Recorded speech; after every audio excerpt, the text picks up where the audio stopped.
Dentro de lo que vienen a ser las defensas del cuerpo, no se olviden que no solo están presentes los leucocitos, sino que también tenemos lo que vienen a ser propiamente las plaquetas, que también son parte de la protección del cuerpo, así como también los diferentes elementos como el complemento, enzimas digestivas, el ácido gástrico, la piel, etcétera, que son parte de nuestro cuerpo que nos van protegiendo, que evitan la entrada de agentes patógenos. En cuanto a lo que son los leucocitos, aproximadamente se encuentran a más o menos unos 7.000 leucocitos por cada mililitro de sangre. Vean, es un número mucho menor de lo que vendría a ser propiamente los eritrocitos. Ahora, los leucocitos de forma normal van a estar alrededor de los 7.000, pero dependiendo de la situación, por ejemplo, durante una infección, van a aumentar en gran medida lo que es propiamente la cantidad de leucocitos. Puede llegar inclusive, no solo a duplicarse, puede llegar incluso a triplicarse, cuatriplicarse la cantidad de leucocitos, llegando a los 15.000, 20.000, 25.000 o 30.000 leucocitos dentro de lo que va a ser el torrente sanguíneo. Eso se debe principalmente a que van a estarse dividiendo en mayor cantidad para poder defendernos ante una infección o ante un agente patógeno. Claro, tenemos diferentes tipos de leucocitos. En primer lugar, se dividen en granulocitos y agranulocitos. Esa principal diferencia ya la vieron en histología. Los granulocitos es porque tienen una gran cantidad de gránulos o vesículas en su interior que poseen una gran cantidad de sustancias que ayudan en sus funciones. Aquí tenemos propiamente lo que son los neutrófilos, eosinófilos y basófilos.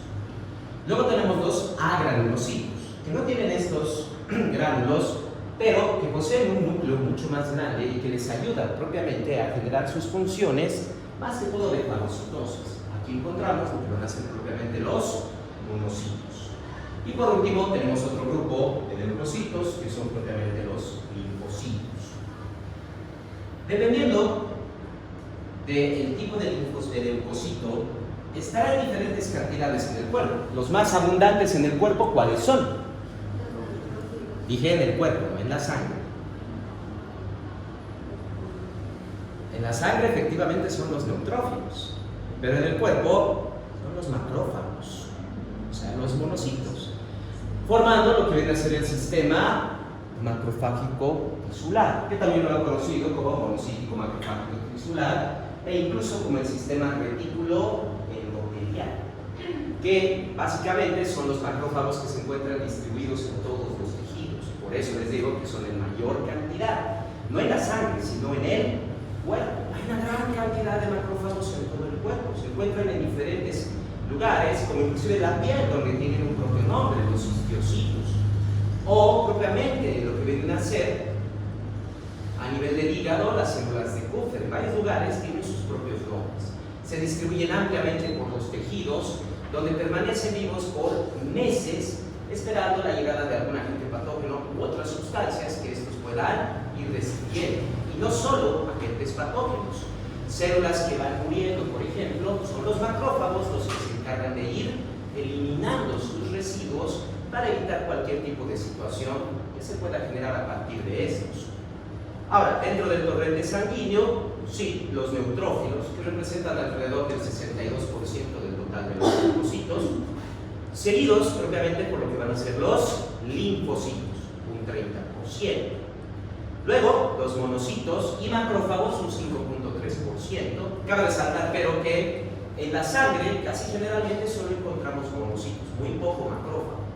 Son los monocitos cuando salen del torrente sanguíneo que van a aumentar su tamaño y ahí se transforman propiamente en los macrófagos. Pero algunos igual pueden circular dentro de la sangre.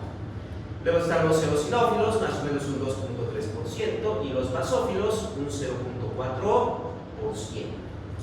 Debemos añadir a esto además las plaquetas. Las plaquetas provienen desde una célula única, que es el megacariocito, y básicamente lo que hace el megacariocito es fragmentarse. Se rompen cientos, decenas de plaquetas, formando lo que vienen a ser las plaquetas, que están a razón de aproximadamente alrededor de los 300.000 plaquetas por mililitro. Las células más pequeñas que podemos encontrar en la sangre, que en realidad son solo fragmentos celulares. Ninguna plaqueta tiene núcleo, eso lo tenía el megacariocito, pero al momento que se fragmenta, desaparece el núcleo. Ahora, dependiendo de este diferencial, es donde nosotros podemos determinar algunas infecciones, ya que podemos ver el aumento de alguno de estos leucocitos en lo que viene a ser el torrente sanguíneo. Por ejemplo, si presenta nuestro paciente signos de infección, ¿qué nos puede ayudar a determinar que sea una infección bacteriana? Si tomamos un examen de laboratorio, un hemograma, y encontramos un incremento de neutrófilos y en muchos casos también de monocitos. Eso nos indica básicamente una infección bacteriana. Si más bien en el examen de laboratorio sale un incremento de linfocitos, estamos casi siempre seguros de que es una infección viral. Ahora, si aumentan los eosinófilos, será una infección parasitaria, y si aumentan los basófilos, y aquí hay algo muy importante. Los basófilos pueden incrementarse en infecciones bacterianas, virales, parasitarias, porque no se olviden que los basófilos son los mediadores de la inflamación, van a liberar sustancias inflamatorias. Y más importante aún, si solo vemos aumento de basófilos, solo, si hay neutrófilos, si hay linfocitos, si hay eosinófilos, es una inflamación mediada por una infección ya sea bacteriana, viral o parasitaria. Pero si solo son basófilos, estamos frente a una alergia, a una respuesta alérgica. Ahora, en el caso de lo que vienen a ser propiamente los leucocitos, tienen todo un sistema de funcionamiento, que son propiamente las 4 líneas de defensa, algo que también ya vieron en inmunología. Entonces, ¿cuál es nuestra primera línea de defensa? ¿Qué es lo primero que va a atacar a un agente patógeno, a una infección, a una toxina? Los macrófagos tisulares. A medida que los macrófagos van fagocitando, van destruyendo al agente patógeno y por ende también a las diferentes células que se encuentran alrededor infectadas por el agente patógeno, van a ir liberando sustancias que van a traer una mayor cantidad de leucocitos, conocidas como sustancias quimiotácticas. Entonces van a empezar a llegar ya también los leucocitos que se encuentran en el torrente sanguíneo, empezando con los neutrófilos. O sea, la segunda línea de defensa van a ser propiamente los neutrófilos. Estos, una vez que la sustancia quimiotáctica ha alcanzado el torrente sanguíneo, y aquí hay un dato muy importante. Recuerden que no hay ninguna célula que esté a más de 50 micrómetros de un capilar. Y las sustancias quimiotácticas tienen un rango de actuación de 100 micrómetros, lo que quiere decir que básicamente siempre van a llegar al torrente sanguíneo. Una vez que ingresan al torrente sanguíneo, los neutrófilos, que son los leucocitos más abundantes de la sangre, detectan la sustancia quimiotáctica, van a salir por diapédesis entre las células endoteliales y luego van a moverse por el movimiento ameboide, igual que los macrófagos y los demás leucocitos en el tejido, moviéndose hacia el punto de donde viene la sustancia quimiotáctica. Hacen quimiotaxis. Y van a empezar a fagocitar. Los neutrófilos, igual que los macrófagos, también generan fagocitosis, pero con una diferencia. Los macrófagos, al ser más grandes, pueden fagocitar una mayor cantidad de bacterias. ¿Recuerdan cuánto más o menos? Ya no se acuerdan. Más o menos pueden fagocitar hasta unas 100 bacterias. En cambio, los neutrófilos, máximo es 20. Ahora, una vez que los neutrófilos empiezan a fagocitar, van a empezar a liberar también varias sustancias, entre las cuales tenemos el factor de necrosis tumoral, TNF, la interleucina 1, una leucina, un leucotrieno, que no se olviden que la interleucina 1 es la que media propiamente lo que es el aumento de temperatura. En el lugar, principalmente aumenta por el mismo movimiento y acción de los leucocitos, pero la interleucina 1 llega al torrente sanguíneo, va a llegar al hipotálamo y eso va a provocar que aumente la temperatura corporal. Es el mediador de la fiebre. Luego tenemos las moléculas de adhesión intercelular ICAM, así como también varias selectivas. Todo esto no solo va a traer mayor cantidad de neutrófilos y leucocitos, también estimula, en segundo lugar, un aumento de lo que va a ser la cantidad de leucocitos en la sangre. La tercera línea de defensa Al mismo tiempo que los neutrófilos captan la sustancia quimiotáctica, también lo van a captar los monocitos. Junto con los neutrófilos van a salir del torrente sanguíneo. Pero aquí ya viene la diferencia.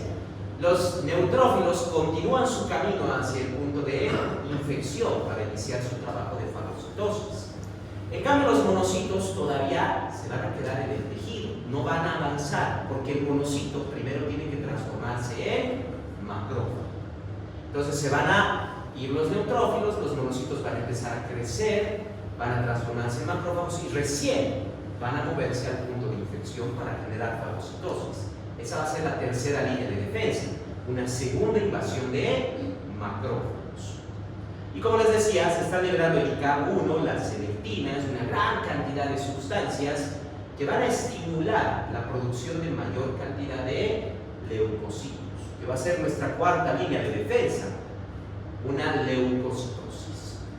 La cantidad que habíamos visto de 7.000 leucocitos por mililitro va a empezar a aumentar.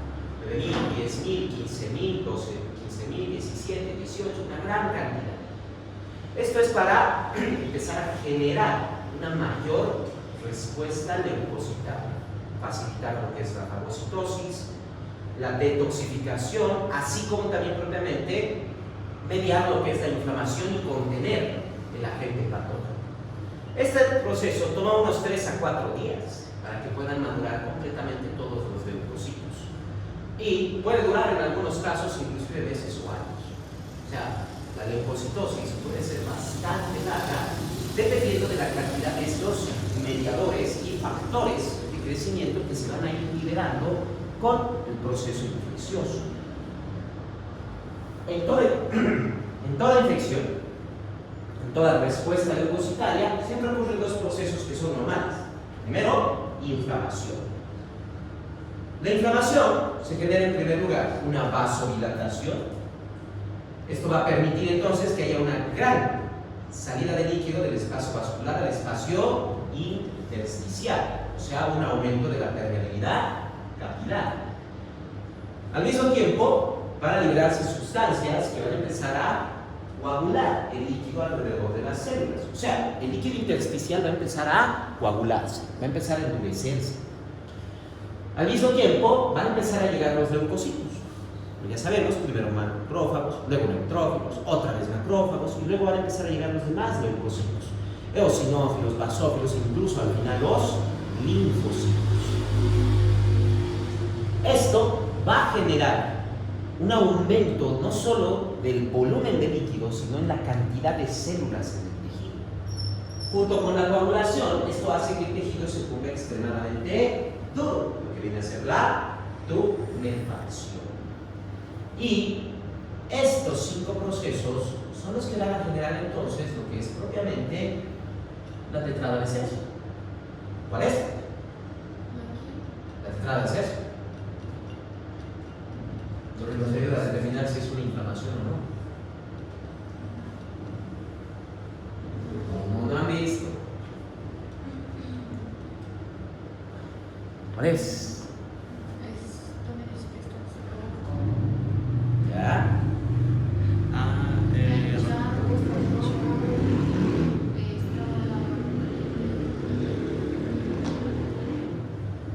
¿Qué les falta? Ya me han dicho 3, les falta 1.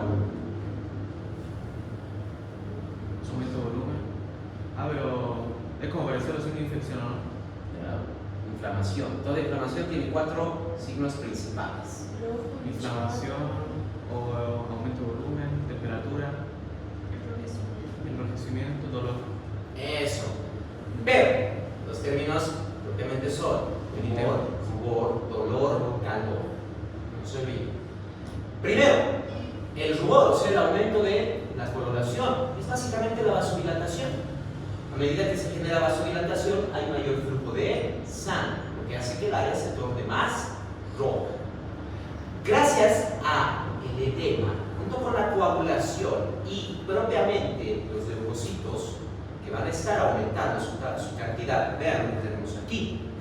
En este espacio de tejido no hay nada serio. Vemos las células, el tejido muscular normal, los espacios, no hay nada. Pero acá, no solo ha aumentado el espacio intersticial, está lleno de leucocitos. Entre medio va a estar las fibras del tejido completamente coaguladas. Eso va a generar entonces un endurecimiento del área.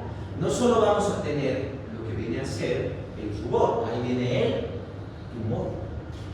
Hay un endurecimiento, aumenta el volumen, aumenta la cantidad de células y el área se torna extremadamente duro.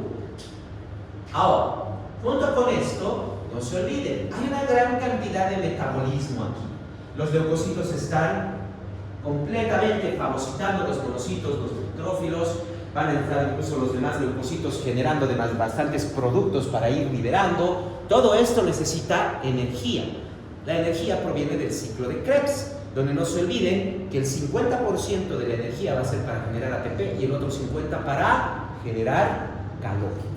Como los leucocitos aquí están trabajando y necesitan energía, se va generando también calor. Eso es propiamente el calor que vamos a sentir en el área de la inflamación. Y claro, tenemos células dañadas, así como tejido que está aumentando su tamaño, donde normalmente no debería estar. Esto va a generar el dolor. Pues ahí viene. Justo los procesos que generan la inflamación son los mismos que nos dan esos 4 ciclos. No se olviden: rubor, tumor, calor, dolor. Si no presenta ninguno de estos 4, no es inflamación. Ahora, si presenta 3 de 4, todavía puede que sea inflamación, puede que no, tal vez esté empezando a desarrollarse. Pero no se olviden, para que sea inflamación tiene que estar sí o sí los 4. Falta uno o menos o más, no necesariamente tiene que ser una inflamación, puede ser cualquier otra situación. Como habíamos visto antes, si es un aumento de volumen blando, sin dolor y frío, es un edema, exacto. No hay dolor, es frío y es un aumento de volumen, pero que no es duro. Presionamos y hay fobia. Un edema, nada más. O sea, solo va a haber tumoración, nada más. No se genera nada más en ese punto. ¿No? Como dijo, Tumoración. tumoración. Ahora, ¿qué es lo que genera todo esto? Los mediadores químicos de la inflamación, que son propiamente la histamina, la bradicimina, la serotonina, las prostaglandinas, el complemento, factores de coagulación, así como también las linfocinas, entre las cuales tenemos la interleucina 1, que ya sabemos que es la que media la fiebre, pero también está la interleucina 2, 3, 4, 5, 6, el interferón gamma, que son mediadores que ayudan en la activación y movimiento del resto de los leucocitos. ¿Cuál es el objetivo? O sea, el fin de que haya una inflamación. Es por su efecto tabicador. La inflamación lo que va a generar son tabiques entre leucocitos, coagulación, líquido. Van a generar un tabique, o sea, un aislamiento del punto de la infección. Vuelvo a repetirles, no hay ninguna célula que esté a más de 50 micrómetros de un capilar. Así que cualquier bacteria, virus, parásito, hongo que ingrese al cuerpo solo tiene que moverse 50 micrómetros en cualquier dirección y encuentra un capilar.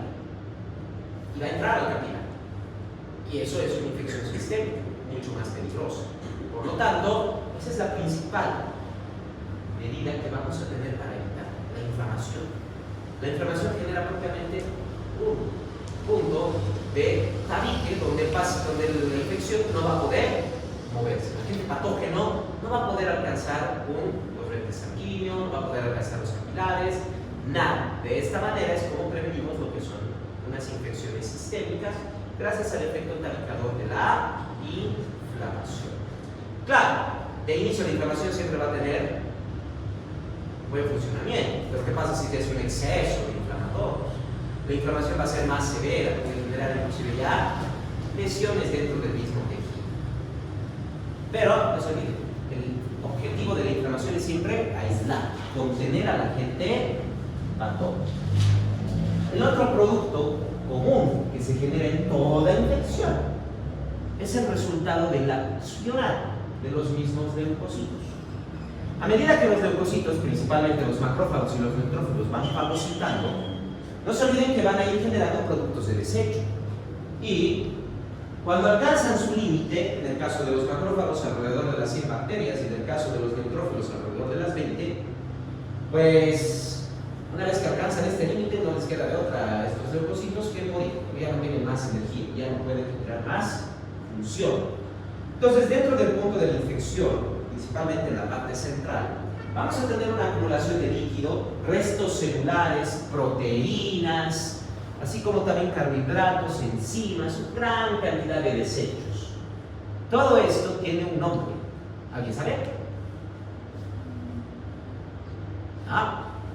Eso se llama pus.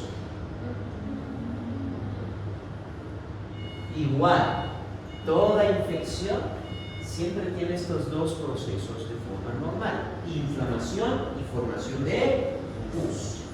Ahora, la formación de pus, como estamos viendo, depende propiamente de la fagocitosis, la destrucción de células. O sea, entre más grande o más importante sea la infección, mayor cantidad de pus que se va a formar. En una infección pequeña, por ejemplo, una pequeña picadura de un insecto, va a formarse una gran cantidad de pus. Pero, por ejemplo, en una amigdalitis, ahí no solo se va a formar gran cantidad de pus, no solo las amígdalas van a aumentar su tamaño, recuerden que las amígdalas tienen criptas, y la pus va a empezar a acumularse también en las criptas, lo que genera placas de pus a nivel de la amígdala. Es una infección mucho más amplia. Pus, no se olviden, es completamente normal, es un producto de desecho que se va a generar en toda infección. Pero hay un problema. ¿Qué pasa si esa pus empieza a acumularse? Hace focos de infección. Va a generar un nuevo foco de infección. Recuerden, los leucocitos solo pueden moverse por movimiento amoeboide y por diapéresis. No tienen otro movimiento, no poseen flagelos. Por lo tanto, no pueden moverse libremente en líquidos. Pueden moverse en tejido donde haya proteínas y demás, pero en líquido no pueden moverse. Así que dentro de lo que viene a ser la pus, pues ahí van a empezar a desarrollarse bacterias. No se olviden que son proteínas, restos celulares, básicamente son medios de cultivo. Hay un montón de nutrientes que pueden usar las bacterias. Y a medida que se va acumulando pus en la infección, va generándose un espacio donde las bacterias pueden crecer sin problema, porque los leucocitos no pueden alcanzarlas.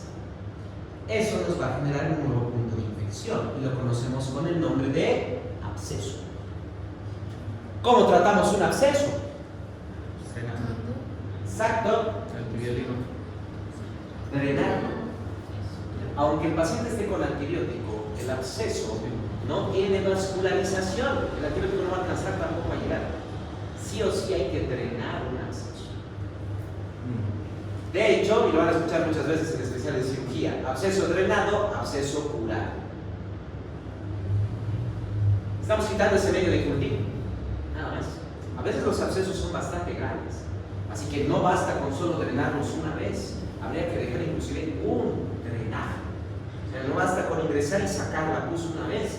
Hay que dejar algún tipo de drenaje. Tenemos drenajes laminares, tubulares. Vamos a colocar ahí un tubo, un pedazo de guante, etcétera, lo que va a permitir la salida constante de pus. Entonces ya no se va a acumular y no se va a generar un absceso. Como les decía, algunos abscesos pueden ser bastante grandes. Hay abscesos que generan cavidades de hasta 5 a 10 centímetros de diámetro dentro del cuerpo. Entonces, son abscesos bastante importantes. No se olviden, absceso drenado, absceso curado. Y claro, ahí estamos viendo más que todo las funciones de los macrófagos, neutrófilos. Pero ¿qué pasa con los demás leucocitos? ¿Qué pasa? Tenemos que también ver a los linfocitos, no se olviden. Primero, inmunidad. ¿Qué significará inmunidad? Como una protección.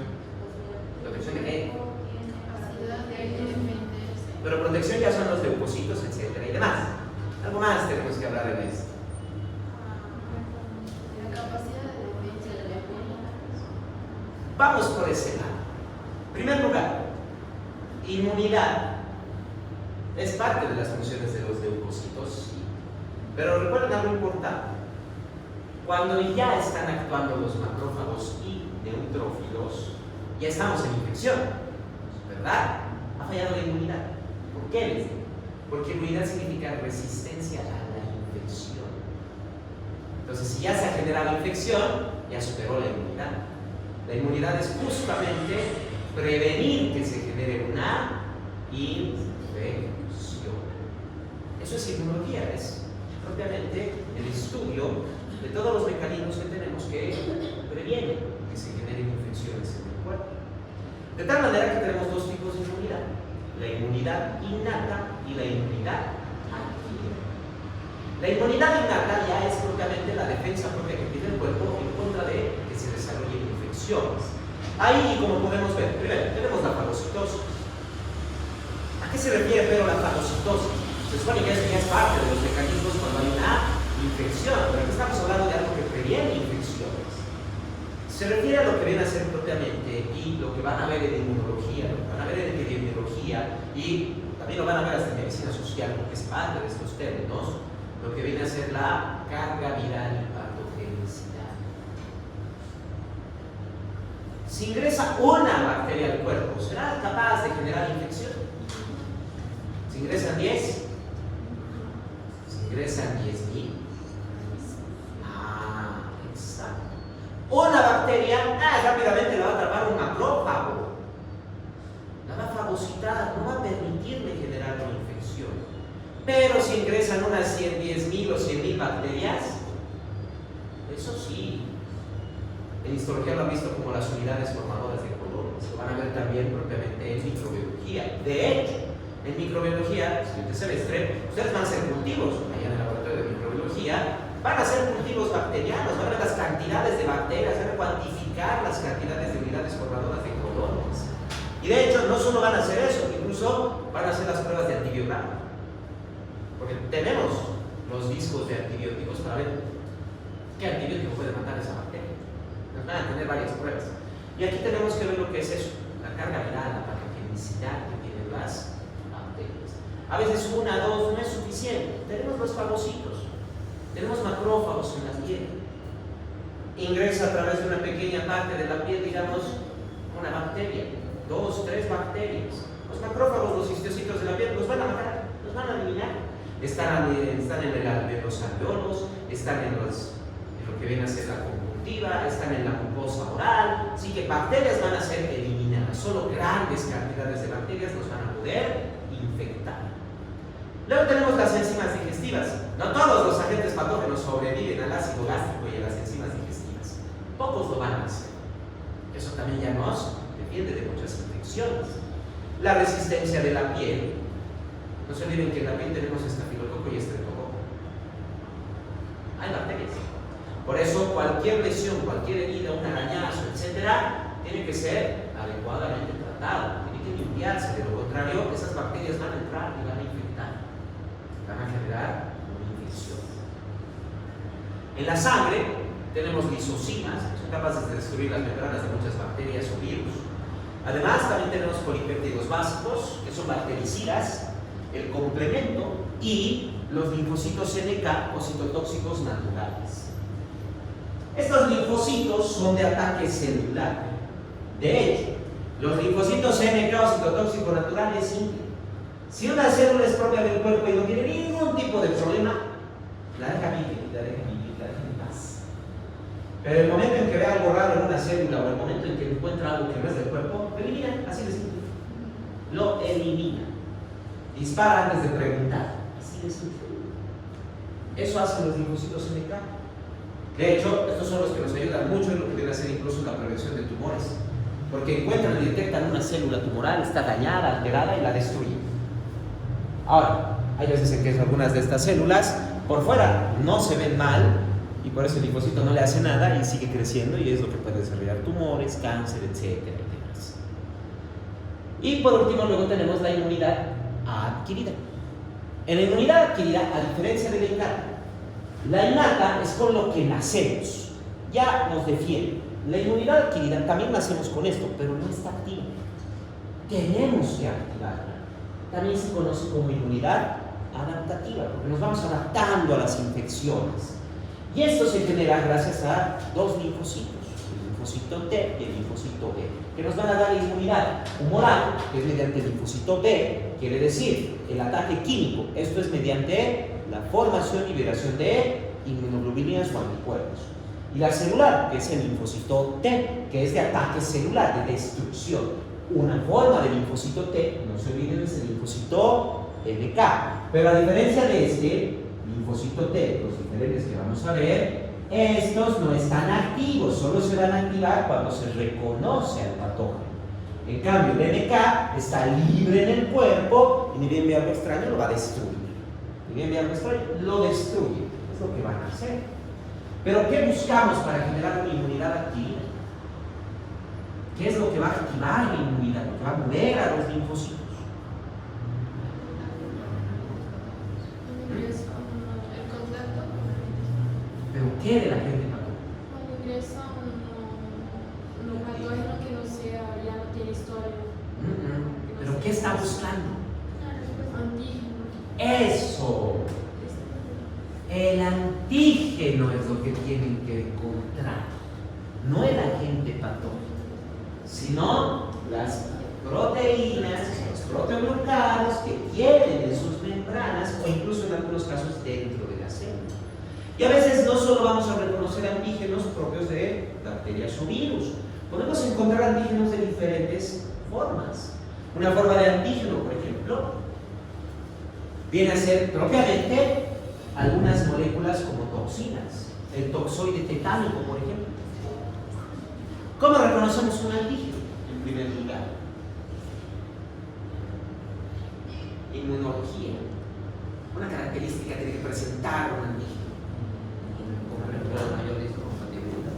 El complejo mayor histocompatibilidad. Hay una característica única que tiene que presentar un antígeno para que pueda ser reconocido como tal.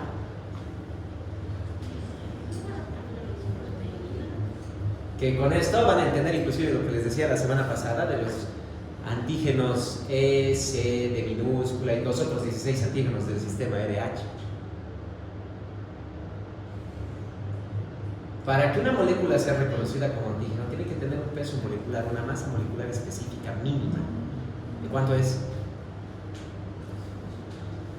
A veces se supone que lleva este inmuno. No hacemos nada, Están en sus textos. Y estoy seguro de que les han dicho. ¿Qué acaso no se acuerdan de que tienen que ser mayores a los 8000 daltons? El caso más a los 8000. Lo que quiere decir que cualquier molécula no siempre va a ser un antígeno, solo aquellas que tengan más de 8000 daltons. Nada más. Entonces, moléculas, por ejemplo, el agua, que tiene 18 daltons, ¿será que genera alergia? ¿Será que es un antígeno? No, exacto. Por eso mismo, los antígenos en mayúscula, C minúscula, D minúscula, E minúscula, E minúscula, los otros 16, están entre los 7000 y 8000 daltons, difícilmente reconocen como antígenos. Son antígenos, sí, porque a veces pueden ser un poco más pesados y van a ser reconocidos. Pero son moléculas que están cerca del tamaño, pero les falta un poquito. Entonces, por eso no generan tanta antigenicidad. Pero el antígeno D mayúscula sí tiene más de 8000 daltons y es el que siempre va a generar respuesta inmunológica. Ahora sí van entendiendo bien, ¿no? Lo que les decía. De todos, lo más importante va a ser el D. Porque les dije, todas las células sanguíneas siempre van a tener un par de esos antígenos, ya sea C minúscula y D minúscula, o un C mayúscula y un E minúscula, pero esos no van a generar problema. El único que nos genera problema es el D mayúscula, porque supera fácilmente los 8000 daltons. Los demás están cerca, pero todavía no llegaron a los 8000 daltons. Ahora, fuera de tener una masa molecular mínima de 8000 daltons, los antígenos van a presentar puntos de unión. Eso es lo que les ayuda a reconocer, porque ese punto de unión es lo que permite que las células puedan reconocer a esos antígenos sin mayor situación. Porque puedo tener inclusive lo que veo aquí. Por ejemplo, este digamos que es el antígeno. Entonces, se une perfectamente. Pero puedo tener antígenos que se parezcan también. Y se unen también. Pero, este es el mismo. No se une, no es el mismo antígeno. Tengo que buscar a otro linfocito que pueda encontrar ese antígeno. ¿Cómo se desarrollan en primer lugar todas esas situaciones? Los antígenos tienen que ser reconocidos primero por los macrófagos. O sea, para que se reconozca el antígeno, primero el macrófago debe actuar. Por eso las líneas de defensa que tenemos, la primera y la segunda línea de defensa, es la forma en que vamos a encontrar los antígenos. A medida que los macrófagos y los neutrófilos van fagocitando a las células y a los agentes patógenos, van a ir seleccionando estas moléculas de más de 8.000 datos. Todas estas moléculas de 8.000 datos o más, las van a empezar a seleccionar. Luego, algunos de estos macrófagos y neutrófilos van a salir del punto de infección, como decía, sea por el torrente sanguíneo o el sistema linfático, principalmente este último, y van a llegar ¿dónde? A los órganos linfoideos, donde se encuentran los linfocitos. En un momento vamos a ver de dónde viene todo eso. Estos linfocitos están dormidos. Dentro de los ganglios, de los órganos linfoideos, no solo los ganglios linfáticos, las amígdalas, las placas de Peyer, los adenoides, inclusive el timo, el hígado, el vaso, ahí tenemos gran cantidad de linfocitos. Los macrófagos y neutrófilos van a llegar aquí y van a entregar el antígeno a otros macrófagos que están dentro de estos órganos. Se los llama células presentadoras de antígeno. Y tienen varias prolongaciones celulares, por eso se les llama células dendríticas también. Ahora, estas células van a utilizar las moléculas del complejo mayor de histocompatibilidad para unirse a los linfocitos y le van a entregar el antígeno. Se lo van a entregar. Aquí ya viene justo esa parte. El linfocito tiene ahí su punto de unión. El antígeno viene y ¿qué pasa? El antígeno puede que no entre al punto de unión. Buscamos otro linfocito. Y va pasando de linfocito en linfocito en linfocito. Va a llegar un linfocito que va a encajar perfectamente.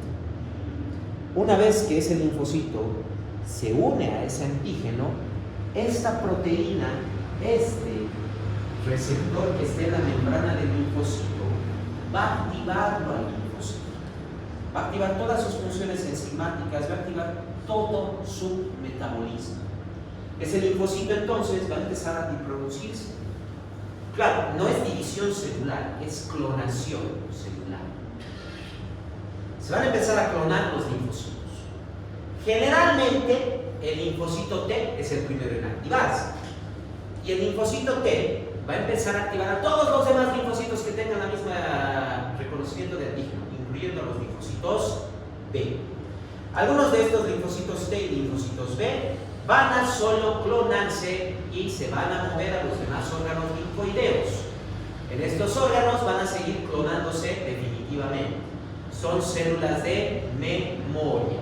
Desde ese punto en adelante se van a ir reproduciendo y van a ir liberando linfocitos al torrente sanguíneo. Los otros linfocitos que van a estar en la sangre, los linfocitos T y los linfocitos B, van a empezar a circular por todo el cuerpo.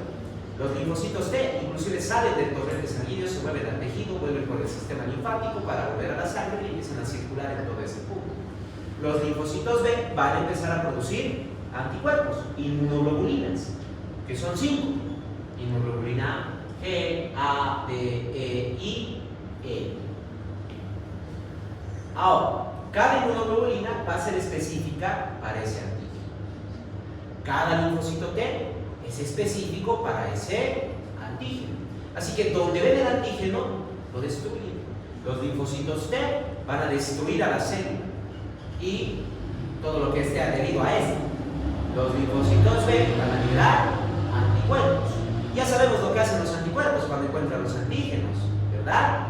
Aglutinación, precipitación, neutralización y destrucción. Eso van a ser los anticuerpos. En esencia, todo eso va a generar entonces destrucción de la infección. Una vez activada la inmunidad, desaparece por completo la infección, porque los linfocitos ya se van a encargar de eliminar al agente patógeno por las toxinas, lo que sea que esté generando esa infección. Eso es inmunidad adquirida o adaptativa. Tenemos que infectarnos para que se pueda generar esta inmunidad. Tiene que ingresar el antígeno para que sea fagocitado, para que se reconozcan los antígenos y para que pueda desarrollarse la inmunidad. De ese punto en adelante, siempre que encuentren de nuevo el antígeno, o sea, si vuelve a entrar el mismo agente patógeno, con esos mismos antígenos, es reconocido y eliminado rápidamente. Porque no se olviden que la IgG y la IgA son lo suficientemente pequeñas para estar inclusive en las secreciones corporales. Están en las lágrimas, en la saliva, en la mucosa nasal, en toda secreción corporal están. Incluso están en la leche materna. Muy importante, que en un momento vamos a ver que es otra forma de inmunidad. Inmunidad adaptativa. Ahora, desde ese punto en adelante, ese antígeno cuando ingresa es destruido. Es destruido. Entonces, ¿por qué será que nos infectamos tantas veces con el mismo antígeno patógeno?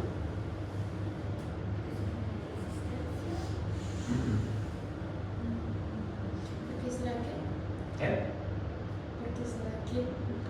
Que nos volvemos a infectar con el mismo agente patógeno. ¿Por qué será que todo el rato nos resfriamos de influenza? ¿Por qué será que nos hemos resfriado tantas veces con COVID? Se supone que ya habíamos reconocido el antígeno. Porque va cambiando, ¿no? Eso. Hay agentes patógenos que modifican sus antígenos. Hay agentes patógenos que van modificando los antígenos. Los modifican levemente. Entonces, cuando ingresan, ya no son reconocidos, ya no pueden unirse bien al linfocito, ya sea al linfocito T o a la inmunoglobulina, porque ya presenta una modificación, ya no pueden unirse. Entonces, tiene que volver a ser reconocido, va a volver a generar infección, va a volver a ser fagocitado, se van a reconocer los antígenos, se van a presentar, etc. Algunos antígenos son muy similares entre sí, lo que pasaba con los antígenos de bacterias y comida, que son similares al antígeno A y al antígeno B. Se llama inmunidad cruzada. Pero pueden cambiar básicamente muchos agentes patógenos sus antígenos. Por eso nos enfermamos cada vez. Con la misma agente patógeno, con la misma enfermedad, nos va a seguir enfermando. ¿Por qué? Porque han cambiado sus antígenos.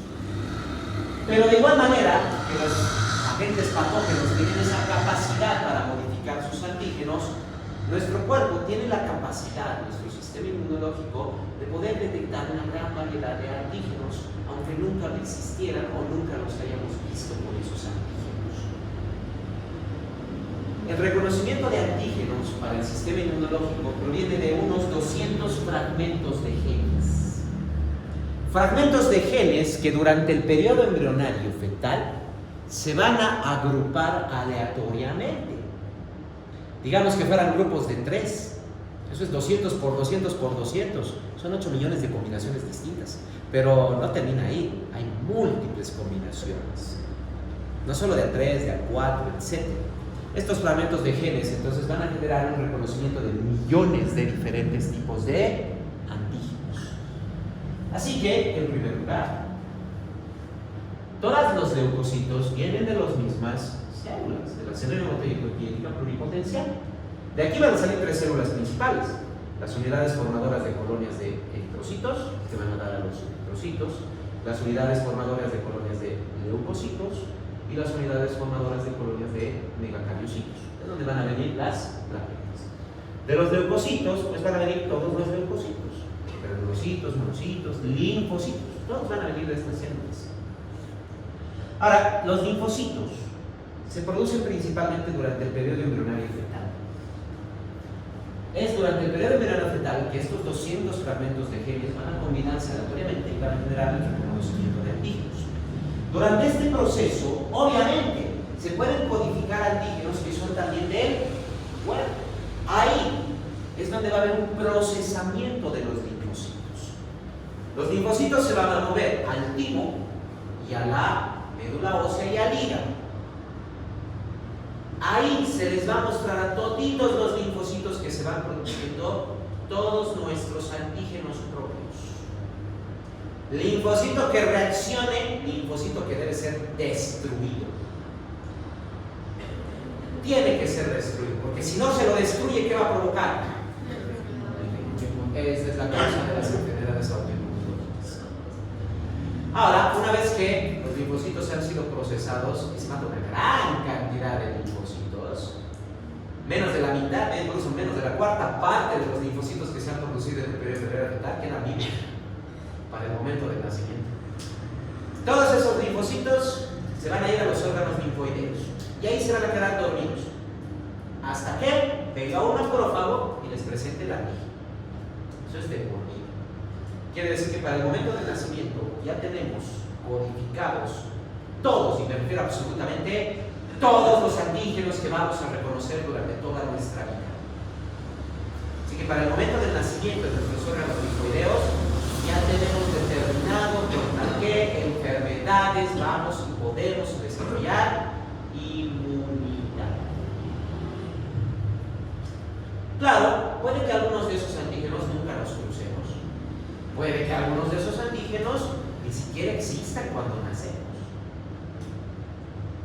De hecho, cuando todos nosotros hemos nacido, no existía el COVID. El SARS-CoV-2 no existía, solo existía el SARS-CoV-1 y el MERS, no existían más. ¿Verdad?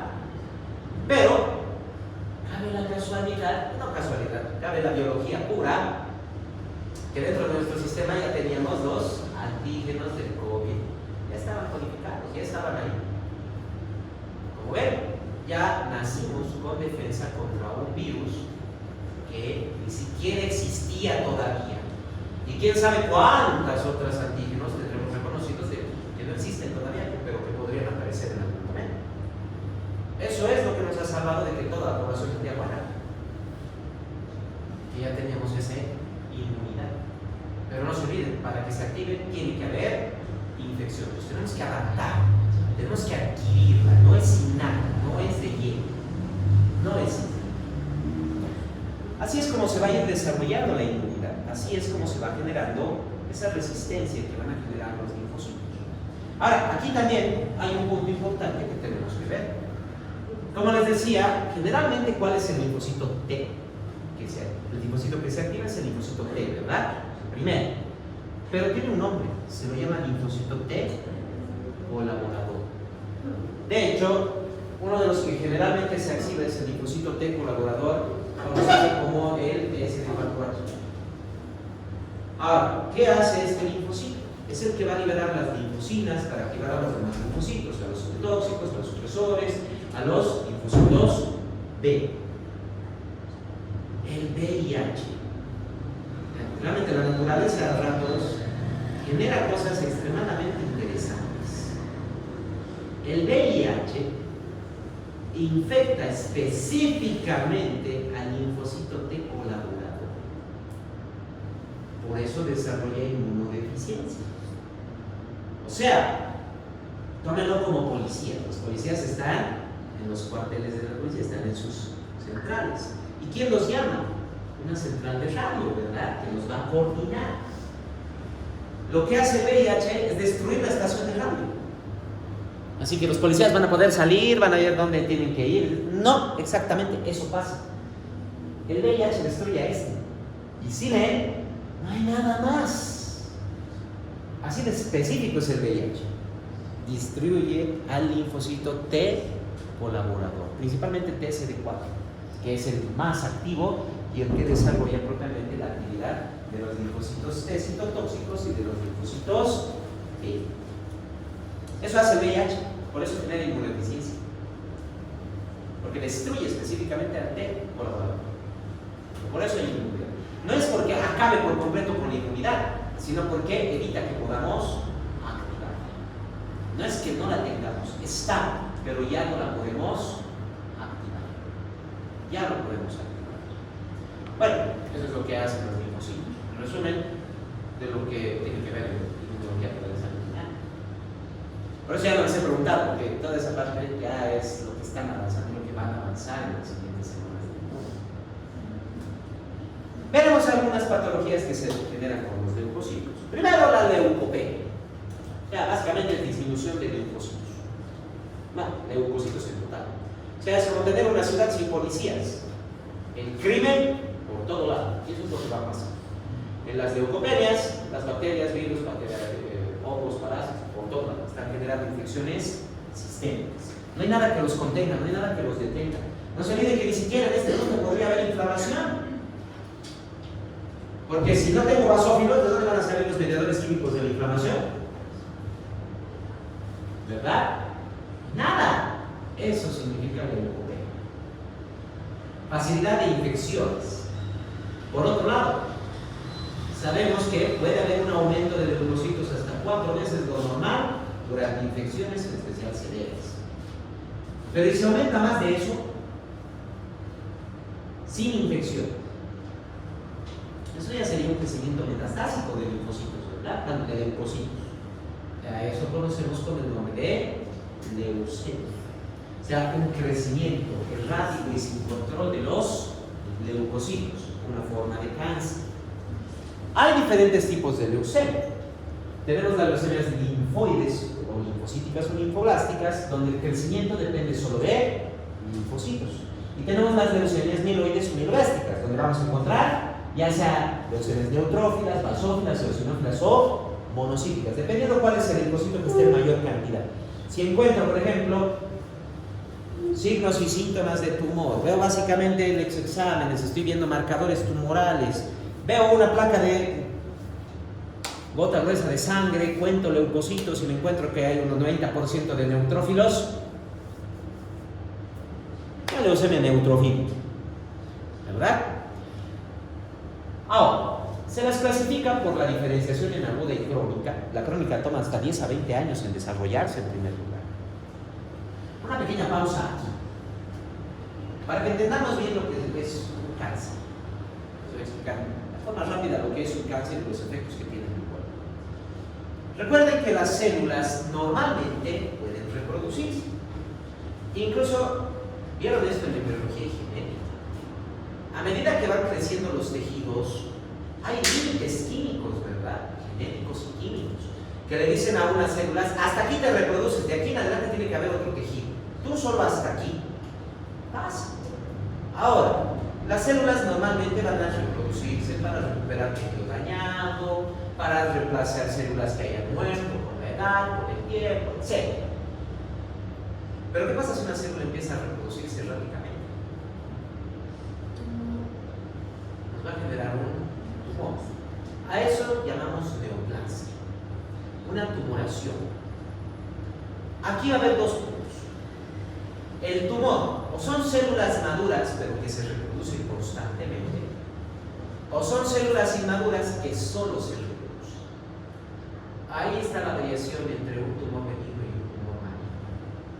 El tumor benigno aún respeta límites, aún respeta marcadores químicos y genéticos, solo que es una mayor masa de células. Generalmente están encapsulados, no se distribuyen en otro lado. ¿Por qué? Porque respetan límites. Respetan límites. Son tumores benignos, bien encapsulados, los podemos quitar. El otro tipo de crecimiento son aquellas células inmaduras que solo se reproducen, se reproducen, se reproducen, se reproducen, se reproducen. Y al ser inmaduras, como un niño, no respetan límites, no respetan tejidos, invaden espacios de otros tejidos. Y no solo invaden, incluso se sueltan, pueden ir por la sangre o como lo hacen principalmente por el sistema linfático y llegan a otras partes del cuerpo y ahí también van a crecer, ahí también van a reproducirse, van a desarrollar tumores, metástasis. O sea, básicamente un cáncer es eso, es una célula inmadura de nuestro cuerpo que solo se reproduce, nada más, no tiene ninguna otra función. Aún los tumores benignos tienen funciones. Dentro de un tumor benigno pueden inclusive tener tejidos funcionales, como lo que vienen a ser, por ejemplo, los teratomas. Los teratomas son tumores de células madre. En un teratoma se puede encontrar todo tipo de tejido. Puede encontrar fragmentos de huesos, dientes, pelo, piel, cartílago. Incluso podría encontrar tejido glandular. ¿Por qué? Porque pasaría si tengo tejido glandular suprarrenal en un tumor. Va a estar produciendo cortisol y aldosterona. ¿Qué pasaría más bien si tengo tejido hipoficial en un tumor? Digamos, tengo en la piel un pequeño tumor, es un teratoma, y ahí he encontrado algo de células hipoficiales. Va a estar liberando hormona de crecimiento, hormona tiroidea, tal vez inclusive está liberando adrenocorticotropa, prolactina, quién sabe. Pero son benignos, los retiro, desapareció el problema. Pero en el cáncer, ¿cuál es el problema que voy a tener con el cáncer? Número 1, son células inmaduras que solo están reproduciéndose y reproduciéndose y reproduciéndose y reproduciéndose y reproduciéndose y reproduciéndose. Así que me va a generar, en primer lugar, me consume una gran cantidad de nutrientes. Todo lo que como todos los nutrientes, toda la energía que consumo, toda la energía que voy a comer, se va a ir al tumor. Por eso se va a limitar el resto del cuerpo. Como son células que todo el rato se reproducen y se reproducen y se reproducen, todo el rato consumen gran cantidad de nutrientes y de energía. Todos los aminoácidos, ácidos grasos, carbohidratos, todito lo va a utilizar para poder generar más células, para poder crecer. ¿Y qué quedó para el resto del cuerpo? ¿Qué queda? Nada. Por eso los pacientes con cáncer bajan de peso rápidamente. Y segundo, son crecimientos. A diferencia del tumor benigno que no me invade el espacio de otros tejidos, esto sí me va a invadir. El cáncer me va a invadir espacio de otros tejidos y va a empezar a dañar esos tejidos. Así que el cáncer me puede destruir otros tejidos. Ya no solo les está quitando nutrientes y alimento, les quita espacio. Y un tejido que sin espacio ya no sirve para nada. Esos son los efectos de todo cáncer: la toma de espacio y el uso de metabolitos. Eso es lo que debilita a una persona y eso es lo que lo lleva a la muerte. No es otra cosa. Parecería más complejo el cáncer, ¿no? Pero es extremadamente químico. Y en la simpleza es donde está el mayor peligro a veces. Cuando algo es extremadamente complejo es más fácil de contenerlo, es más fácil de eliminar. Pero aquí es tan simple el problema que no es fácil de deshacerse de eso. Como son células propias, la mayoría mantienen sus antígenos sin modificación, lo que quiere decir que nuestros leucocitos no les hacen nada, no les llegan a hacer nada, lo siguen dejando crecer, crecer, crecer, crecer, crecer. ¿Qué tratamientos hay para el cáncer? Quimioterapia, radioterapia. Quimio y radioterapia. ¿Saben cómo funciona? Más o menos. Químico, mata células buenas y malas. No me refiero a eso. No me refiero al mecanismo de acción de la quimio o radioterapia. Depende del caso. Tampoco. ¿Qué les dije que es una célula cancerígena? Es una célula inodora que solo sabe reproducirse, ¿verdad? Y en algún momento está en fase G2. ¿Qué? Fases del ciclo celular, G1, S, G2 y demás. Nunca están en fase G2 y S. Solo es G1 y mitosis, G1 y mitosis. Crece, se divide, crece, se divide. Nunca entran en fase G2, por lo tanto nunca maduran. O sea, ¿qué es más fuerte, un adulto o un bebé? Si un adulto se cae, digamos, me caigo de la camilla, ¿me voy a morir? Si un bebé se cae de la camilla, o sea, todo lo que es inmaduro es extremadamente frágil, ¿verdad? Esos son mis tratamientos. Los cánceres están hechos de células inmaduras que solo saben dividirse. En ningún momento llegan a madurar. Por lo tanto, en ningún momento ganan resistencia. Son, de hecho, como les decía, es tan simple el cáncer, pero por eso es tan peligroso. Es tan simple. Son las células más frágiles del cuerpo. Entonces, ¿qué es lo que hago? Medio mato a mi paciente para estar seguro de que estoy matando al cáncer. O sea, tanto la quimio como la radioterapia es eso. Lo voy a intoxicar a mi paciente. Lo voy a acercar lo más posible a la muerte sin matar. De tal manera de que mate las células cancerígenas. Eso lo puedo hacer químicamente o con radiación. Por eso quimio y radioterapia. Por eso es quimio y radio. En la quimioterapia no son medicamentos específicos, básicamente son quelantes, o sea, son toxinas. Estoy envenenando a mi paciente. Y en la radioterapia no me van a bombardear con radiación lo suficiente como para quemar células normales y destruir células inmaduras. Apuesto que no sabían. ¿Por qué creen que la quimioterapia y la radioterapia son tan agresivas?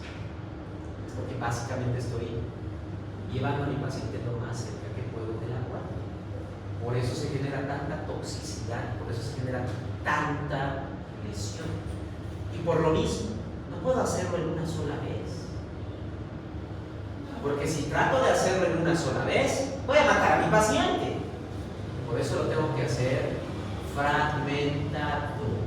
Lo voy a medio matar, voy a dejar que se recupere. Luego lo voy a medio matar, de nuevo voy a dejar que se recupere. Otra vez lo voy a medio matar y lo voy a recuperar.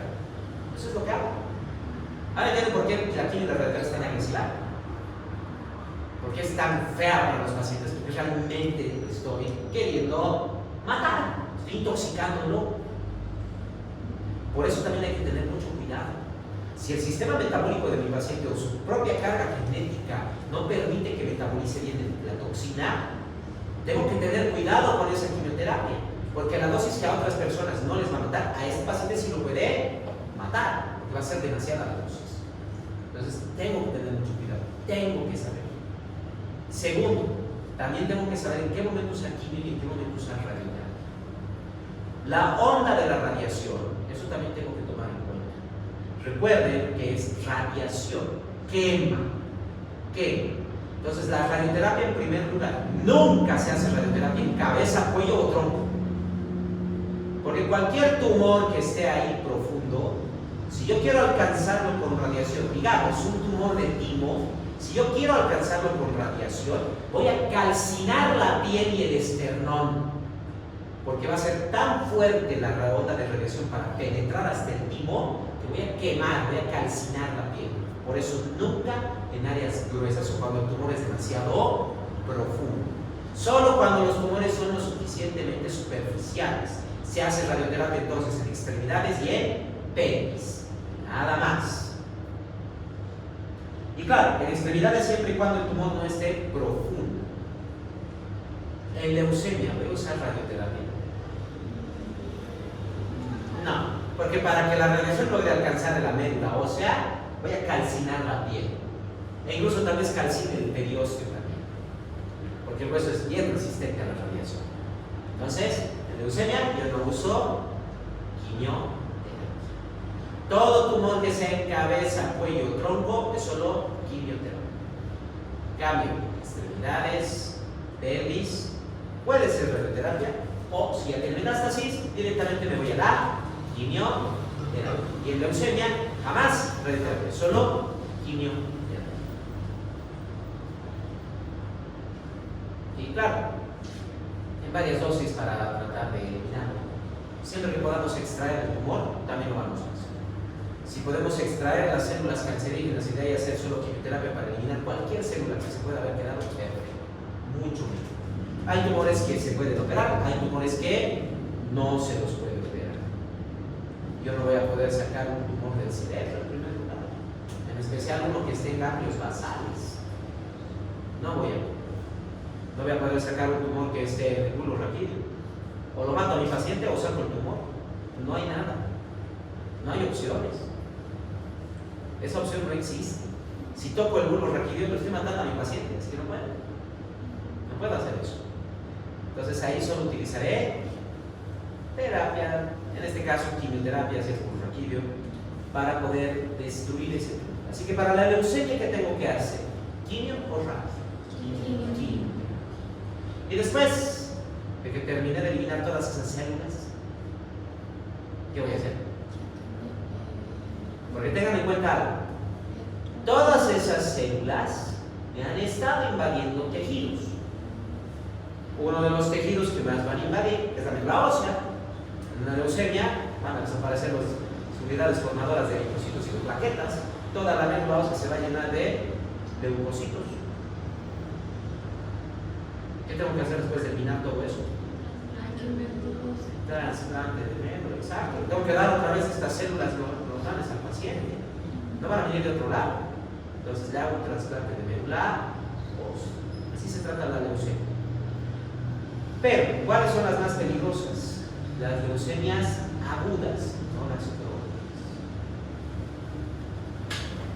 Hace rato les estaba mencionando que las leucemias les podemos llamar linfoide o linfoblástica, mieloide o mieloblástica. Ese es el grado de madurez. Si solo encuentro células inmaduras, blastos, esas son las linfoblásticas y las mieloblásticas. Y son las más peligrosas porque son las células más inmaduras.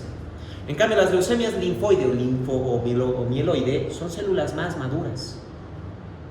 Esas leucemias son las crónicas, las que toman más o menos unos 10 a 20 años en desarrollarse. En cambio, las agudas son las blásticas y básicamente se pueden desarrollar en una semana. En una semana se puede desarrollar esa leucemia. Rápidamente. Son muy agresivas. La crónica es de mejor tratamiento, de mejor pronóstico, es menos agresiva.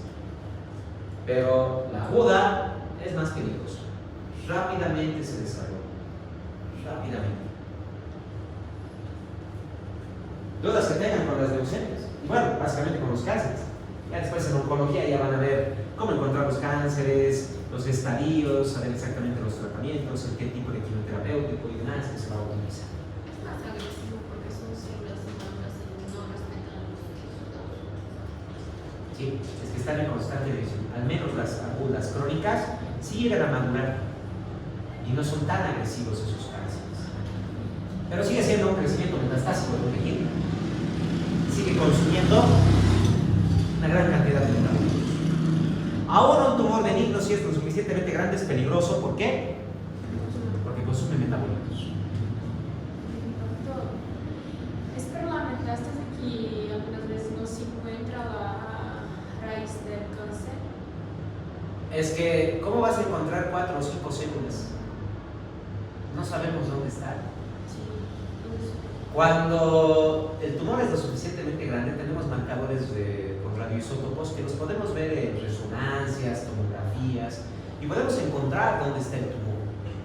Pero 5 o 6 células, ni en eso las vamos a poder ver. Entonces, ¿para qué arriesgarnos directamente quimio y listo? Porque sacamos los tumores. Por ejemplo, cáncer de mama en primeros estadios los sacamos, pero igual hacemos quimioterapia. Porque puede que haya 2 o 3 células en algún lado. Puede que haya. Por eso también eliminamos ganglios linfáticos, pero no podemos eliminar todos los linfáticos. Y también hay que tomar en cuenta de que cuando hacemos una cirugía de cáncer, por ejemplo, un cáncer de mama, cortamos el cáncer y le enviamos ese rato a patología. En 20 minutos el patólogo nos va a decir si el tumor que hemos mandado no hay cáncer en los bordes. Va a revisar todito el borde de la masa que le hemos mandado. Y si nos dice, en la parte superior habían células, perfecto, vamos a seguir sacando de la parte superior de la mama. ¿Hasta qué? Hasta que tengamos bordes sin cáncer. Recién ahí dejamos la cirugía. Saco todos los ganglios linfáticos superficiales y medios y dejo los profundos. Y es estadio 2 de un cáncer de mama, completamente tratable.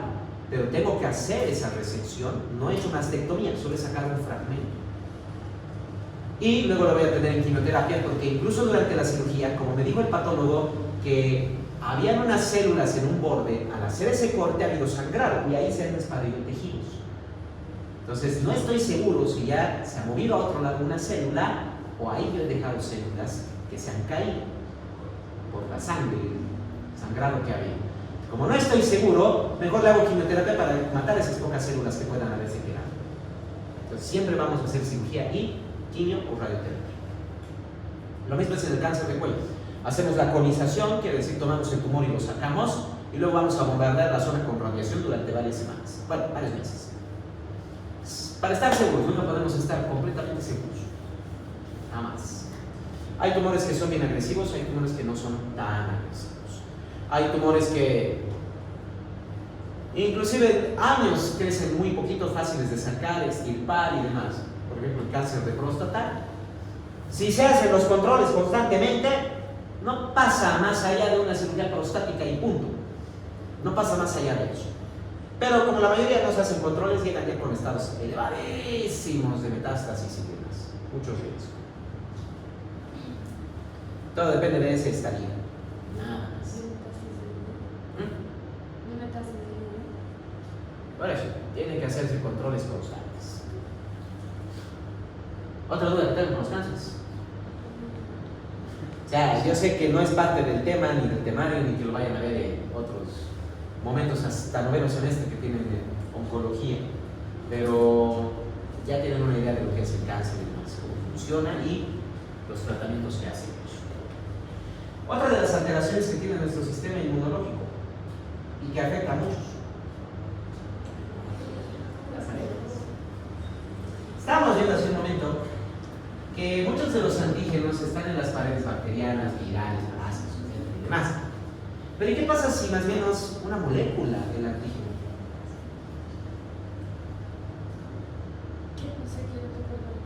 Hay antígenos que pueden ser solo moléculas, no necesariamente estar en una bacteria o en un virus, ¿verdad? El toxoide tetánico, por ejemplo. El Clostridium tetani, la bacteria, solo genera una infección localizada. No nos genera nada más. Incluso, podríamos dejarlo sin tratamiento, mientras la herida pueda limpiarse y airarse fácilmente, no va a generar ni siquiera sepsis. Es una infección bacteriana bastante básica. ¿Cuál es el problema del Clostridium tetani? El problema es que produce una toxina, el toxoide tetánico. Es el toxoide lo que nos genera problemas. No es la bacteria en sí. La bacteria está ahí más tranquilita, más almacenada. Lo que nos hace daño es su toxina. La toxina es la que nos va a provocar problemas musculares, llevando a lo que viene a ser el tétanos. Parálisis muscular va a provocar un paro respiratorio. No es la bacteria, vuelvo a repetir, es la toxina que hace la bacteria. Entonces, básicamente, la vacuna no es contra la bacteria. Nosotros podemos enfermarnos con Clostridium tetani, cualquier persona vacunada puede enfermarse. La vacuna lo que previene es que la toxina pueda hacernos daño. Eso es lo que hace la vacuna. Entonces, hay moléculas que pueden ser reconocidas como antígenos. Muchas moléculas. Y algunas veces, estas moléculas me van a generar una reacción antígeno-anticuerpo que me va a activar la inmunidad propiamente a los linfocitos T y después al basófilo. El basófilo es el que libera histamina, bradicimina, serotonina y la sustancia de reacción lenta de anafilaxia. Y es lo que nos va a generar una reacción de hipersensibilidad, lo que conocemos como alergia. En otras palabras, si yo veo una mosca, tomo matamoscas y la mato, ¿verdad? Ahora, si yo veo una mosca y tomo una granada o un lanzallamas para la mosca, ¿no es eso muy exagerado? Eso es lo que pasa. Nuestro sistema inmunológico, en vez de permitir que solo el anticuerpo elimine ese antígeno, lo que va a hacer más bien es reaccionar de una forma exagerada ante esa molécula. Primero, no hay alergia a virus o bacterias porque son patógenos, pero sí puede haber alergia a otros tipos de moléculas. Como les dije, cuando estamos en periodo embrionario fetal, esos 200 fragmentos de gen aleatoriamente se van a combinar y puede que combinen algunas moléculas que no son de agente patógeno, que las vamos a determinar como antígenos y que van a generar una respuesta inmunológica principalmente inflamatoria, generando lo que viene a ser una alergia. Ahora, levanten la mano los que tienen alergias. Y los que no levantaron la mano no tienen alergia. Ese es el.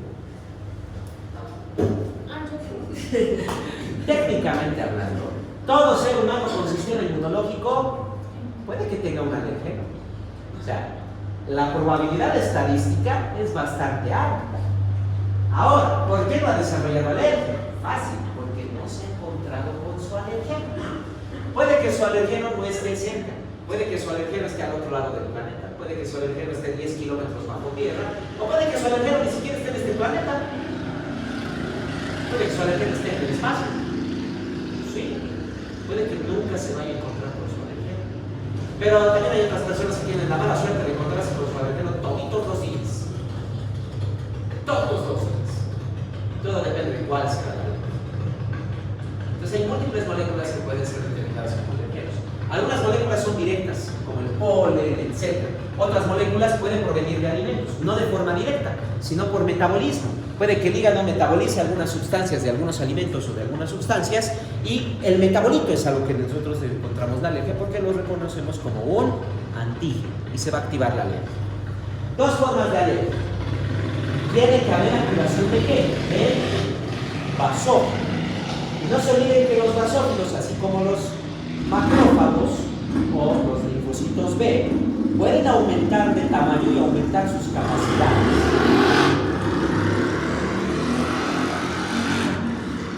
Bien, pueden aumentar de tamaño, así como un macrófago, y aumentar su capacidad de producción.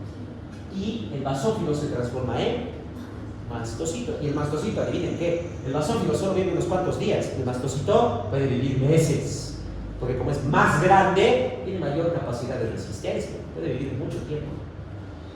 Ahora, las reacciones más rápidas son por inmunoglobulina E, porque la inmunoglobulina E activa directamente el complemento, y a través del complemento me va a activar al basófilo o al mastocito para la liberación de histamina, radicinina, serotonina y la sustancia de reacción lenta de anafilaxis. Es rápido. Ingresó el alergeno, en menos de 20 minutos y está la alergia. Luego tengo el linfocito T, se llama alergia retardada. ¿Por qué? Porque aquí estamos hablando del sistema inmunológico de primera actividad. Tiene que entrar el alergeno, tiene que ser fagocitado, presentado a los linfocitos, activarse el linfocito, liberar al linfocito B, que produzca la inmunoglobulina E, y recién ahí van a aparecer la liberación de histamina, radicinina, serotonina y la sustancia de reacción lenta de anafilaxis. Retardada, puede tomar recién 2-3 días, como normalmente pasa con la inmunidad. En cambio, la atópica es inmediata. Ya empezó la alergia. Como es alergia, así que lo primero, y esto también es en inmunidad, ¿hay inmunidad al primer contacto, a la primera vez que nos encontramos con el alergeno, con el antígeno? No, recién a la siguiente, porque en la primera va a haber reconocimiento. Entonces, nunca hay alergia a la primera, hay alergias después. Segundo, y aquí vamos a hablar un poquito de vacunas. ¿Recuerdan el PAI? ¿Hay alguna vacuna aparte de la BCG que sea monodosis? No, tiene refuerzos. ¿Hay alguna vacuna aparte de la BCG que tenga monodosis? Monodosis significa que no tenga ni dosis de repetición ni tampoco refuerzos. No hay. La influenza la vacunamos cada 6 meses, porque el virus de la influenza muta.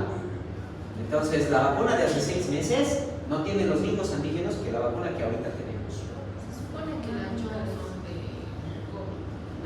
Se supone que la Johnson de COVID era Es lo mismo, van mutando antígenos. Yo estoy hablando del PAI.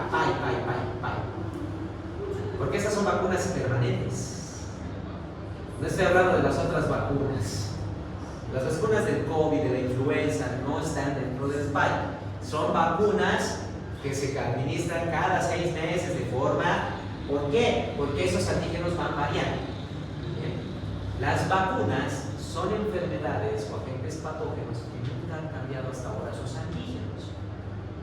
O sea, rubiola, sarampión, fiebre amarilla, rotavirus, tétanos, difteria, coqueluche, todas esas vacunas son agentes patógenos que en siglos no han cambiado sus antígenos y que posiblemente nunca los cambien, por eso la vacuna inició.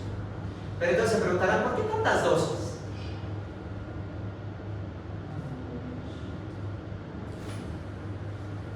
Si yo le doy a cualquiera de ustedes esta botella, le quito la tapa y la vuelvo y le digo que vaya al rectorado, ¿será que llega con agua al rectorado?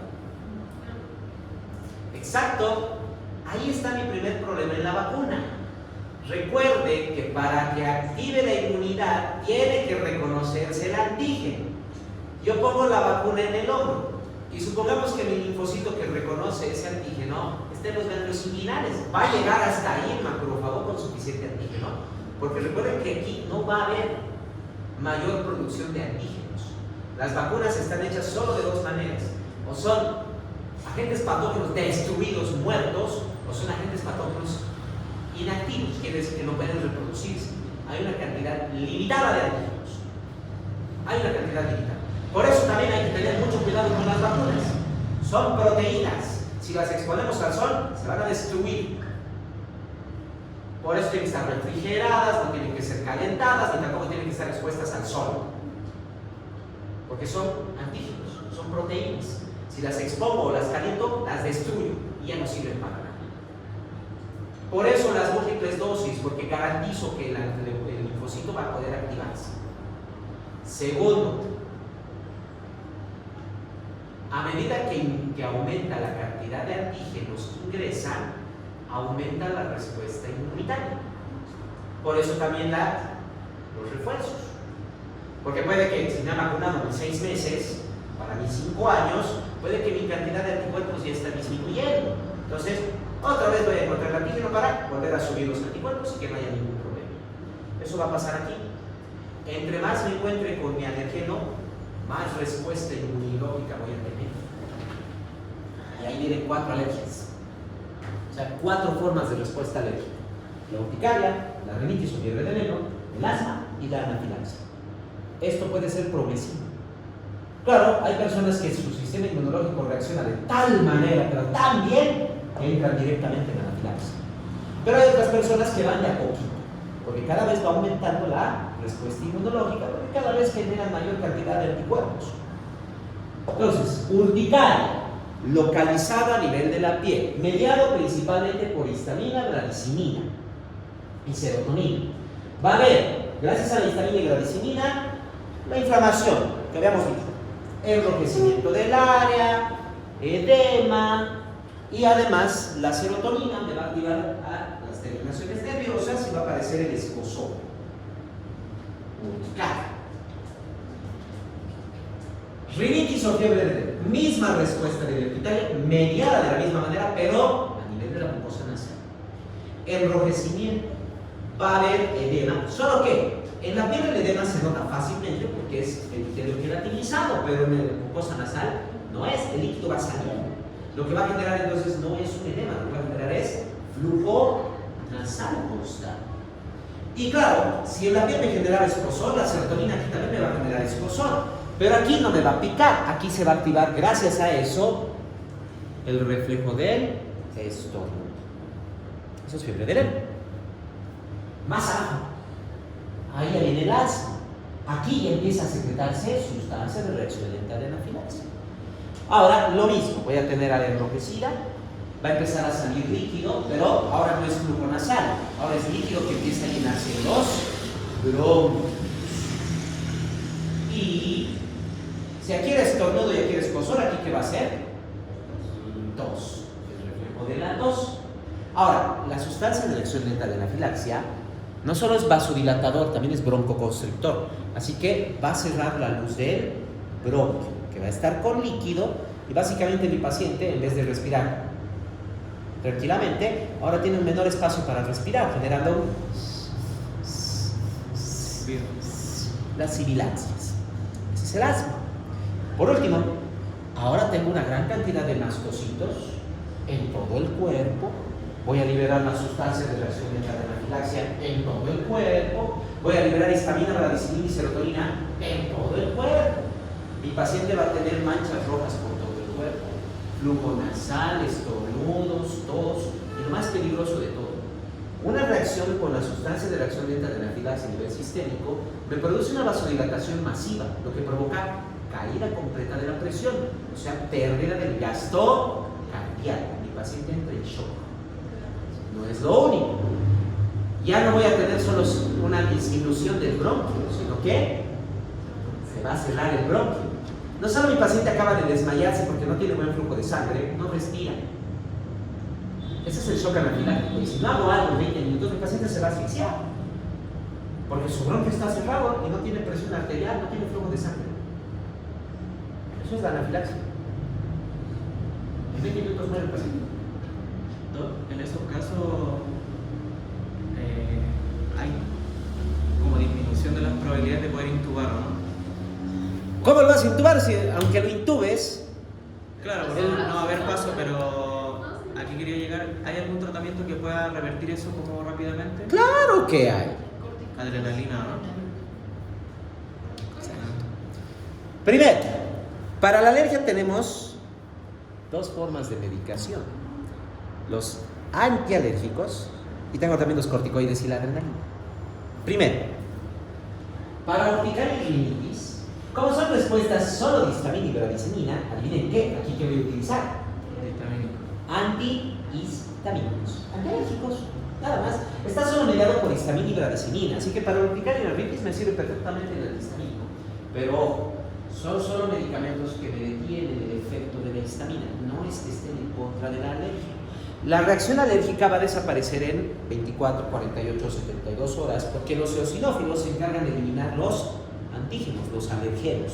Entonces los eosinófilos los van a destruir. En 72 horas ya han desaparecido y ya no va a haber más. Así que solo necesito el antialérgico para ese periodo de tiempo. Pero vean, solo estoy eliminando la respuesta histamínica, no estoy eliminando la alergia. Segundo, puedo usar, en el caso de anafilaxia, yo tengo un fármaco, yo tengo una línea de medicamentos que me generan broncodilatación, vasoconstricción y me aumentan la frecuencia cardíaca. Justo el efecto opuesto de la sustancia de reacción lenta de anafilaxia, es de rescate. Rescate, no es contra la alergia, solo estoy rescatando a mi paciente del shock. Están en forma inhalatoria. Ese es el albuterol, también conocido como salbutamol. Es un broncodilatador, el efecto para el asma. O lo tengo en forma inyectable. Esa es la epinefrina, la adrenalina. Lo inyecto a mi paciente, genero aumento de la frecuencia cardíaca, vasoconstricción y broncodilatación. Justo el efecto que necesito. Pero la adrenalina solo me va a durar 20 minutos. Nada más. No me va a durar más tiempo. Solo me está dando tiempo para hacer algo más. Solo es rescate. Igual que el inhalador del asma. El medicamento específico para las alergias y en todo caso siempre es el corticoide. Los corticoides son análogos del cortisol, una hormona. Esta hormona es un inmunosupresor. Ese es mi tratamiento específico para la alergia. Entonces un paciente con anafilaxia, si ustedes le dan adrenalina, no crean que ya cumplieron. Solo le han dado 20 minutos más de vida para poder colocarle el corticoide y eso recién le va a salvar la vida.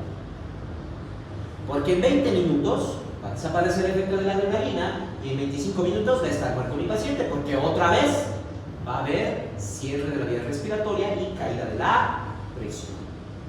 Entonces solo es rescate, no es específico para la alergia. El tratamiento específico son los corticoides.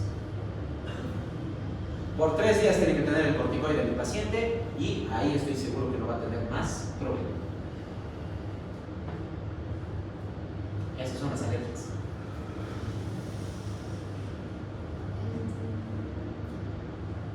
Bien, un último detalle. Dentro de lo que es la inmunidad adquirida o adaptativa, hay 2 tipos de inmunidad, la activa y la pasiva. ¿Las vacunas a cuál corresponden? ¿Es inmunidad adquirida activa o inmunidad adquirida pasiva? Inmunidad activa significa reconocimiento del antígeno y activación de los linfocitos. Eso es inmunidad activa. Tanto las vacunas como las infecciones son inmunidad activa. Solo que la vacuna es más segura, ¿por qué? Porque estamos introduciendo antígenos, nada más. La inmunidad adquirida pasiva, lo que yo voy a hacer es simple. En la unidad adquirida pasiva, yo voy a tomar esto. Yo voy a tomar los anticuerpos del paciente, voy a tomarlo esto y lo voy a poner en otro paciente. Eso lo va a proteger, lo va a defender. Pero la inmunidad activa es permanente. En cambio, la pasiva no es permanente. ¿Por qué? Porque estas proteínas no duran más de 6 meses. ¿Dónde vemos inmunidad pasiva?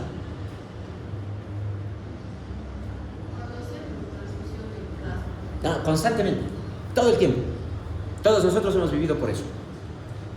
Todos nosotros. Hemos tenido inmunidad pasiva que nos ha protegido. ¿Ah? No.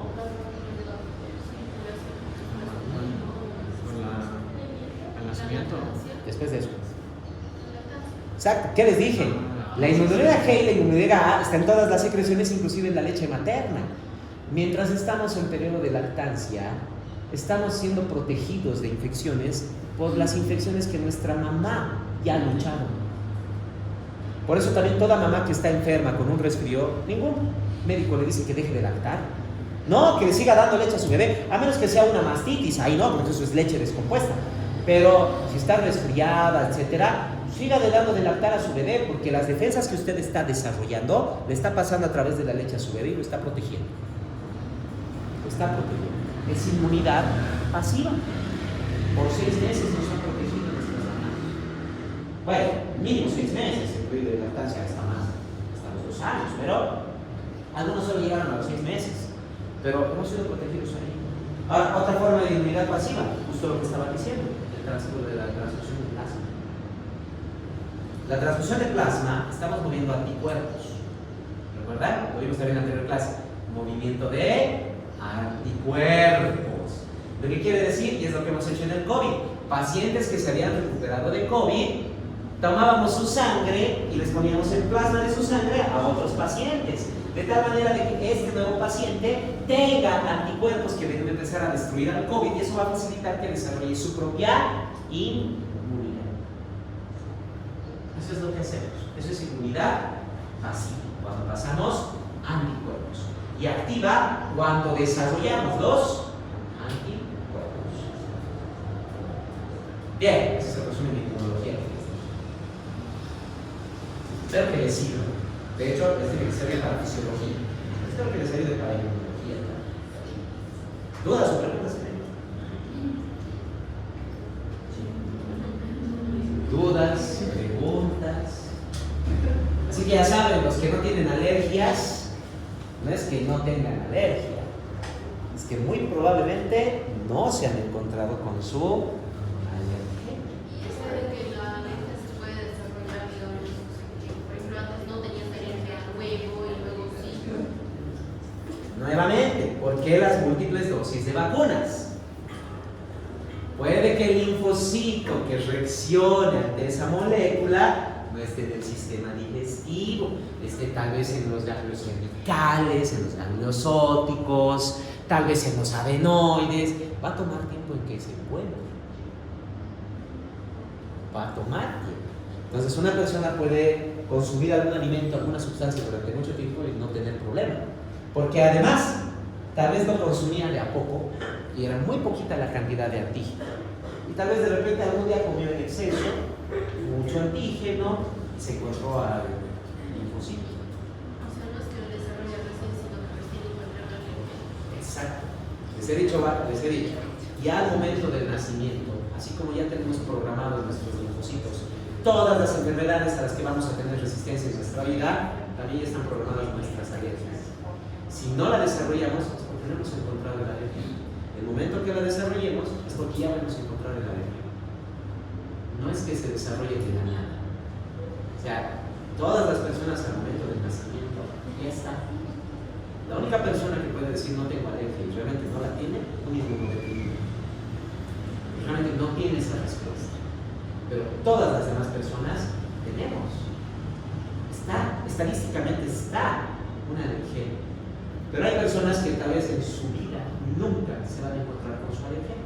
Porque les digo, puede que sea una molécula que esté 10 kilómetros bajo tierra, en el fondo del mar, o ni siquiera esté en este planeta, esté fuera.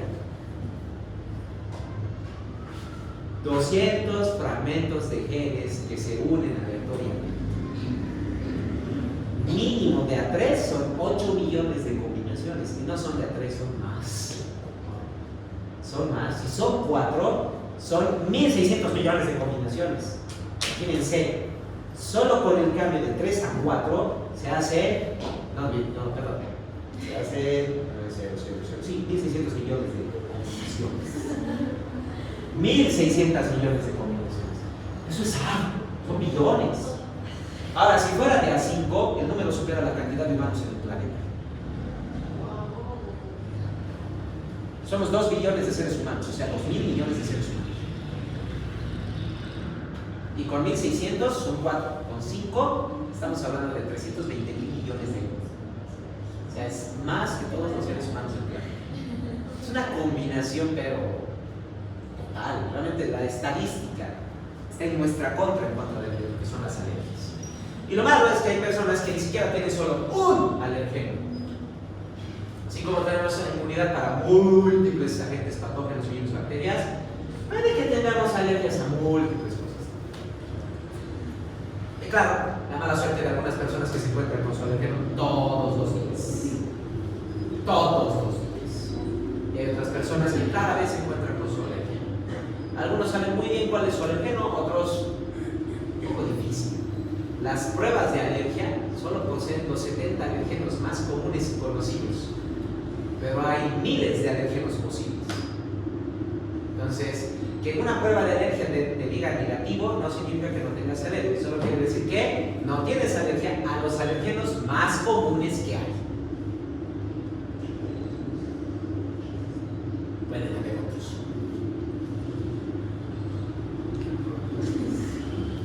Estamos, bueno, viviendo con eso.